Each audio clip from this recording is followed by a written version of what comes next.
This is Dr. David Allen.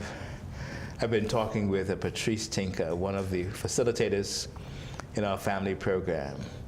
She is a very distinguished Bahamian, very accomplished in her field, but she's taken the time to come out Saturday mornings and work on learning to be a facilitator. She's been in many groups and heard many, many stories, and she's cultivated the art of picking up or diagnosing abuse. I hope you found it interesting as she walks you through what she's learned and how that a person could be right in front of you and they could be an abuser, or a person could be right in front of you and they could be an abused person. And it's very complex, it's very difficult, and it's so prevalent, and it just keeps on going and going. Is it addictive? Like sometime a woman is abused, and before long she's in another relationship, and that's abusive too. Is there an addictive side to this abuse? It's a lifestyle. What do you mean? If it's all they know, they're going to go with familiarity. A lot of people want change. It's like, a lot of people say, oh, they want to lose weight, but I got to have that cupcake. So they're always going to go back to that cupcake because, Be careful now, be careful now. Let's stick with abuse, eh? Yes, so the thing is, it's a lifestyle for them.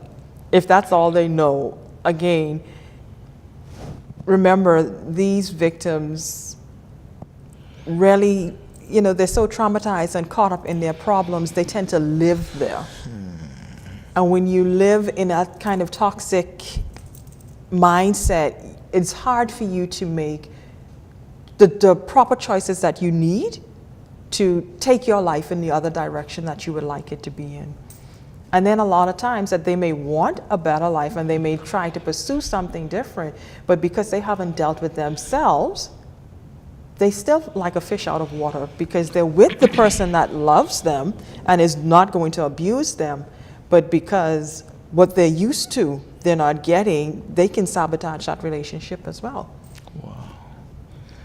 It's very humbling, I go to a number of families myself, and tonight I go to Camp Road, and I know a lady there. I know because when I was 10 years old, I used to have some little meetings called children's meetings. And she came and she was 3 years old. And now she's much older and she is back in my Camp Road family. So guess what? Oh, wow. I'm still having children's meetings with older people. But she told me a terrible story, how that she knew her daughter was being abused, but she'd go to the house and the boyfriend would never let her in. She called the police, he wanted the police in. And the sad story, eventually she was killed. And I remember that night when she shared that with me and I saw her pain in her face. A lady I'd known all my life, and the pain.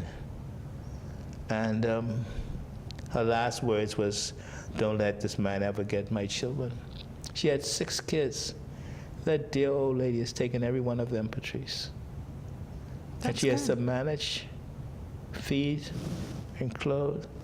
And one is challenged in a wheelchair. And so every time I go to Camp Road and meet her, I feel this powerful pain in my heart. That as we try, and I know Dr. Sandra Dean Patterson has done a lot, the Crisis Center, so many others, but it's really a challenge. And I like what you said, that abuse is when you lose your freedom. Have you lost your freedom? Have you given away your authority card? God made you in His own image. You have a divine DNA. You have meaning. You have dignity. You have identity, and you have value. But many of us take our authority card given to us by Almighty God and give it to some love affair or some situation or some other situation, only to find we become destroyed. Patrice, as we come to the end of our program, talk to our nation. Tell them what you'd like to really say to maybe some woman out there who's listening to you right now and is feeling abused but doesn't know what to do and where to turn. It is in the end. I know the pain must be unbearable. I know you feel that you probably brought this on yourself in some way or the other, but it really is not you. But at some point, you're going to have to make that decision and seek the help that you need. We were not designed to be alone. You need help. And the Crisis Center is there. There are a lot of women that are traveling the same journey as you. And the Crisis Center have a lot of volunteers. We are sworn to secrecy, which means that everything you say, we keep confidential. We may use the stories, but we never released any names. So I would encourage you to reach out and try your best to come out and get the support that you need so that you can get the healing, so that you can come into your whole self and live a productive, full life.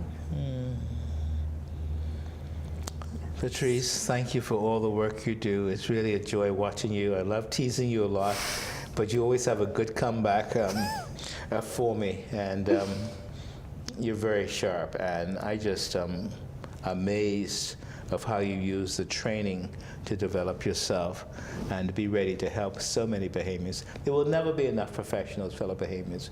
We have to train Bahamians because it's about what? People. Helping people.